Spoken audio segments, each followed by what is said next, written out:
Hey everyone, welcome back to Someone's PC, and today we're continuing the One Piece Limited Battles content. Today with the Green Kid starter deck combo that we have going on. It's probably the most popular version that I've seen people playing, but if you're just here for the deck list, this is what mine looks like. I do make a few changes and recommend like cards to swap in and out, and if you don't really want that, you're just here for this, then here you go, enjoy, play some green, get it going.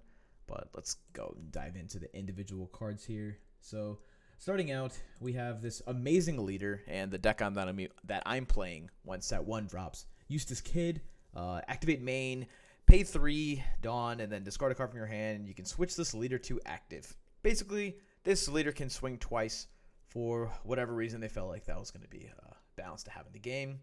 And all around, this deck is kind of like usual green stuff in Bandai games. It's mid-range, suspends a lot, restands a lot, and tries its best. I think it's one of the best decks to play in the Limited Battles tournaments. You just kind of have to dodge blue. So, yep. Going into the cards here, I right-click because One Piece devs works that way, right? I started playing 2 Beppo? Beppo? I don't know, call him Beppo. Good card.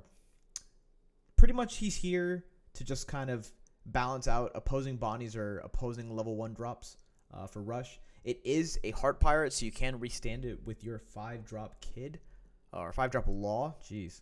And yeah, I wouldn't want to run too many, but it does help when I have the extra Dawn at the end of my turn and I don't have a Scalpel that I want to be playing that turn to defend myself. Playing like a Beppo out and getting your Range online a little bit sooner is not too bad. I would try out playing 3 or 4 of them. I didn't really feel super necessary, so the 2 count feels great here. Other than that, we have 4 of the Capone 1K blockers, 1 cost.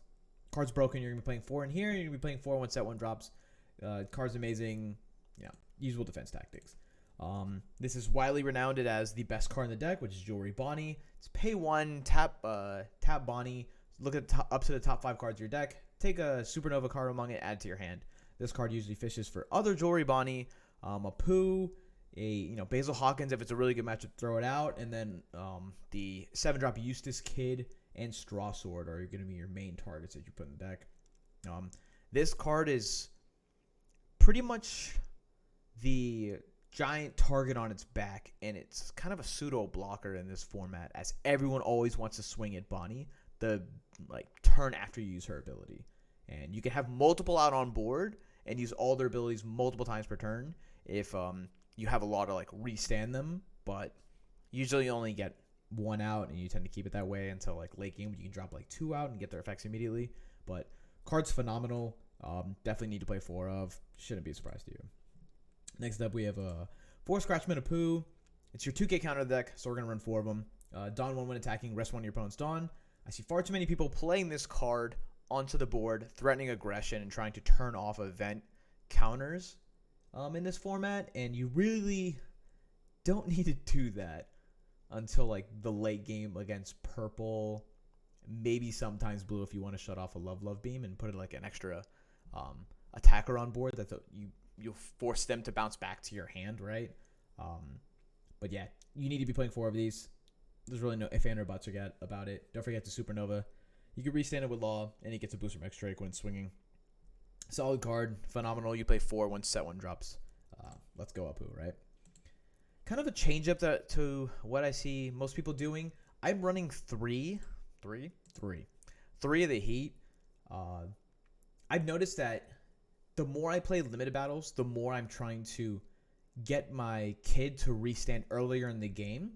And I really don't feel comfortable with my turn 5 Dawn or my turn 6 Dawn in matchups like blue and purple, where I kind of don't want to throw an X-Drake or Basil Hawkins out there just to get popped by one of their cards that allow them to ramp higher, Brachio Bomber, I don't know, Jet Pistol, small things like that. And I tend to favor dropping down a Heat and then paying 3 to restand my Kid to get off extra attacks and end the game faster and put a lot of pressure with my kid in the games, and I found Heat to be the biggest partner to that mindset in the limited battles small card pool. So we're gonna go with 3 of them. I'm considering 4, and if I do play 4, I'm dropping Urange. So your Roge, whatever. This card's not bad. It's like, it's decent when you hit like a Bonnie plus a Capone plus him, and for some reason your opponent has no board removal when you keep it all there. It goes into like a nice 6k attacker during your next turn. But what I found is like, I'd rather have a Heat out, or I'd rather have a Veto to kind of demand board presence. And I'm tired of playing against good players who will, attack another suspended character, or pop a character via an effect, or pop it back to my hand, and then thus turning his +2 power off, and then getting swung on by like a 1/3 vanilla, or like a 2-drop that they have, like a Sheep's Head or anything, mirror match, stuff like that. The more I play, the more I don't want to favor this card. It's in here because it's 2 and it's a Supernova. It gets powered up by X-Drake, and it gets restored by Law. But the turn I realize I want to drop out of 2 is the times I realize I need to just start playing Heat more, or I just want to use that open Dawn to complement the event cards that we are playing, the event counters. So just 2. I'm going with 4 killers. I've seen a couple discussions about dropping this down to like 1 to 2 in most lists.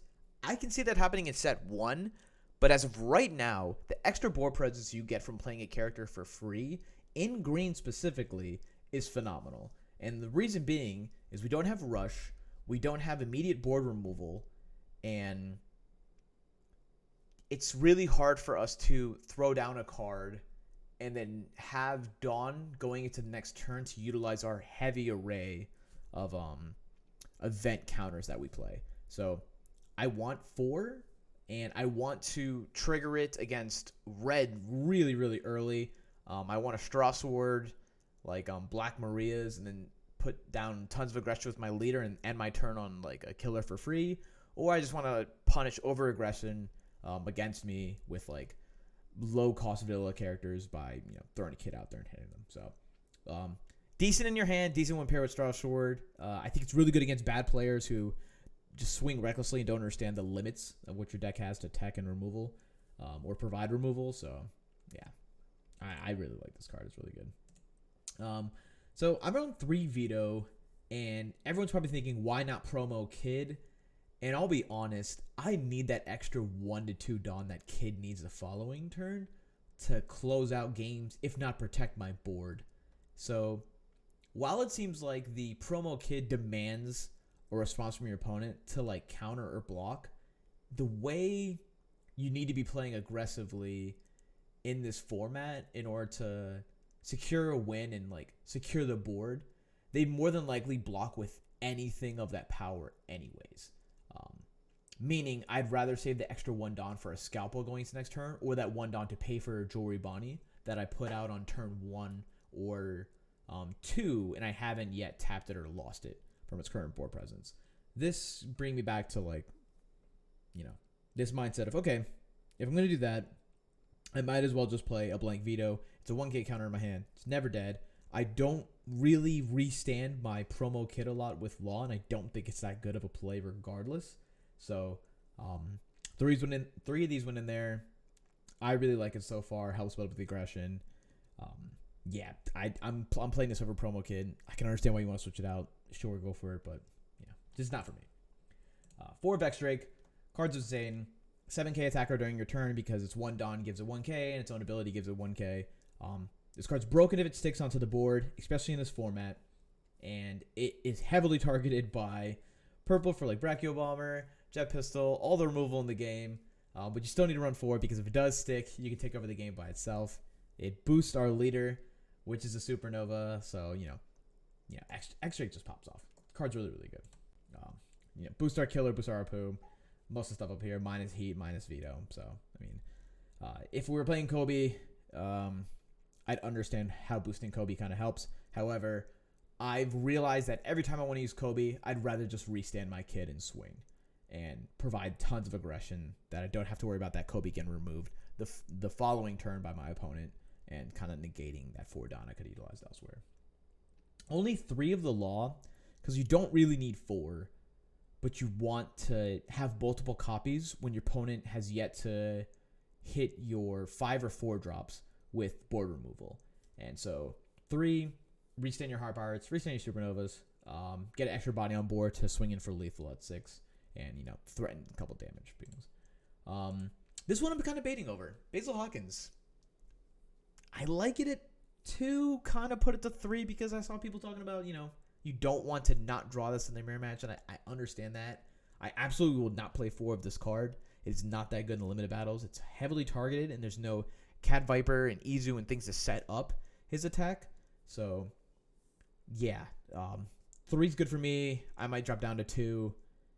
I discard it half the time I'm playing in most of my games because I positive my opponent will have removal for it the following turn. If it sticks, it wins the game. If it's not, it kind of loses it. And while I said the same thing for X-Drake, this costs an extra Dawn when we run 4 Scalpel. And so that extra 1 Dawn can be the difference between me losing my board or the game as opposed to just throwing out for 5 and then it's still not a 1k counter in hand, but at least X-Drake is. So 3 and 4. Lastly, 4 Useless Kid. If you've played green, you'd know this card's broken. It's a phenomenal blocker. Absolutely horrendous and horrible against the blue matchup. Really, really good against purple. Really, really good against red. Love this card. It's Basil Hawkins' enemy, so Hawkins kind of stunts all over this card, but, we do what we can. If you draw multiple copies in it, in a game, don't be afraid to discard it via your leader's ability. Card's really strong. It provides both aggression and defense once you get to the next turn with it, and you're able to use its Dawn ability to restand and reboot during the end phase. So, really, really good. Next for me is 4 Scalpel. I would not play less than 4. Card's amazing in limited battles. Absolutely trash during set 1. We have to use it now, and while we have a chance, it's a 2k counter that just, it pays itself for free. And you can just grab it and you can hold on to like 3 of these and 3 a boost at the end game and just keep swinging with your leader over and over and over again. And if you play any card at the board, it'll get removed. Who cares? Just keep making sure your Scalpel's live by keeping 1 open. And that's why I'm so greedy with my discussions of Kobe versus this card versus Basil Hawkins. I want that extra 1 Dawn at the end of my turn to apply pressure to my opponents and all their swings. And that's what I'm doing, playing 4 of them. Only 3 Repel because it doesn't pay for itself for free the way Scalpel does. It just sets up Scalpel to close out. Repel's super needed in the blue matchup. That matchup sucks ass. They're a good player. They're just gonna stunt all over you. It's an uphill battle the whole time. Hopefully they stumble and miss a blocker at some point in the game. I'm still gonna run 3. I need my kid to go up to 11k, and I need my laws to go up to 10k plus like a 2k counter to stop a Kaido play. That I saved up like a Capone or a blocker I had the earlier turn for, but I don't want 4. 3 feels great. I wouldn't play any more than that. Sometimes you can just dead draw with them, and even though it's still 4k, you have to blatantly tell your opponent you have in your hand by passing over with 2. So yeah. Next up, I only have 3 Soft Sword. I see some people playing 4. I understand that. I hate its effect out of security. And I kind of don't want to always have multiple copies in my hand. And I'm already discarding my multiple copies of Eustace Kid and Basil Hawkins to restand my leader. And sometimes I discard Straw Sword if I know they won't have the ability to block. They can't afford to put out a blocker with the amount of aggression I'm putting on them. And the number of characters I have, about to swing in at them. So it's 3.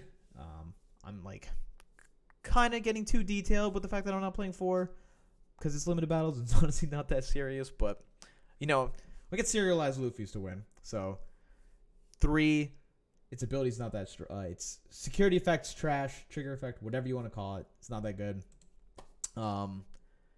Final thoughts. This deck beats the living crap out of red. It's like 60-40, 70-30 against purple probably. And then I think 80-20 favored for blue against good players. I don't think this deck can beat a good blue player that has a solid list and manages their resources correctly. I feel like if they draw 2 Mihawks, a Gecko Mori, and like a Level Up Beam, I'm going to lose. This deck has no out to send tomorrow besides playing a Straw Sword against them. And even then, if they're intelligent and wait till like they're at 6 dawn so they can just use it all in one turn and spit out a body for free that can take over the board. You can't close against them. It really sucks. Like as soon as we get past 7 dawn, they just take over the game. They regulate all your blockers. Your best card in your deck, your Useless Kid, is useless against them. And I just always discard that pretty much every time for the leader. I have won quite a few games against blue players with this deck. I do not think it's like, oh, I'm going to auto lose. But I don't get surprised when I do take an L to a blue player of like any skill level. Other than that, deck's really, really good. I can't wait for set 1. Kid's cracked. Deck strong. You know. Swap around the counts. Play with the vanilla characters. Try and like analyze a couple of the games and be like, oh, was this a turn I should have just kept this card in my hand because it was going to get popped anyway? To take that Dawn I paid for it, to throw it on a kid and swing it like 9. And apply tons of pressure where you can get him down to 1 health and go for your lethal turn of, I have 1 body on board that swings and then 2 12k swings coming in for my kid to go for a game when you're at 10. So enjoy. I hope you're playing green. Green's sick. Best deck in terms of like happiness and fun. You're playing Jewelry Bonnie and everyone gets really mad at you because you get like free advantage if they don't swing at it. So have fun. Deck's crazy. Let's go, kid.